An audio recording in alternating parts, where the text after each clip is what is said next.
Election commissioner గారు సునీల్ అరోరా బిజీగా ఉన్న మంచి టైం తీసుకొని నన్ను జ్యోతిని పర్సనల్గా కలిసినందుకు ఆయనకు వందనాలు చెప్తున్నాను. చాలా విషయాలు మనం డిస్కస్ చేసాం. అందులో 3-4 హైలైట్ చేస్తాను. ముఖ్యంగా జగన్ ఫార్మ్ 7 వాడుకొని కొన్ని లక్షల ఓట్లు దాదాపు 57 లక్షల గల్లంతు చేయడానికి ప్రయత్నిస్తారన్నది సీరియస్ యాక్షన్ తీసుకోమని చెప్పాను. జగన్ ఓడిపోతున్నాడని తెలిసి మన హెలికాప్టర్ గుర్తు క్యాన్సిల్ చేయడానికి ట్రై చేశారు.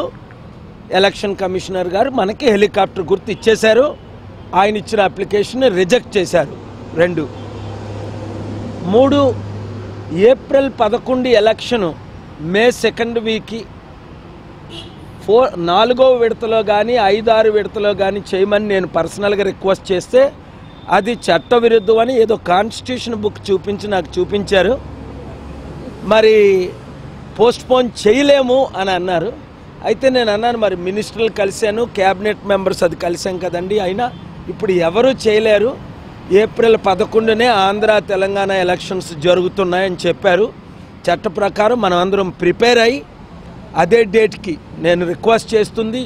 ఇప్పటికే కొన్ని వందల మంది ఎమ్మెల్యే ఎంపీ క్యాండిడేట్లు యాస్పిరెంట్స్ మనకు ఫిలప్ చేశారు, కలిశారు.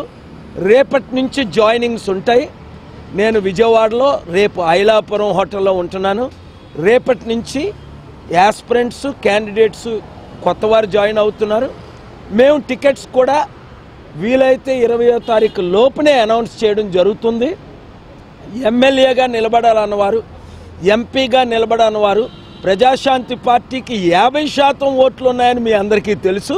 మీరు 175 నియోజకవర్గాల్లో 25 ఎంపీ కాన్స్టిట్యున్సీలో చూసుకోండి.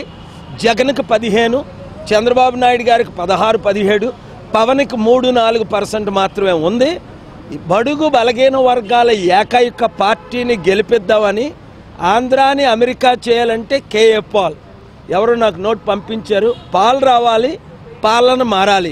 కనుక మీరు హెలికాప్టర్ గుర్తుకే ఓటేయండి.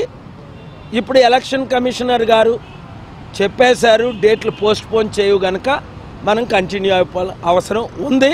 మీరందరూ నన్ను విజయవాడ ఐలాపురం హోటల్లో కలవండి.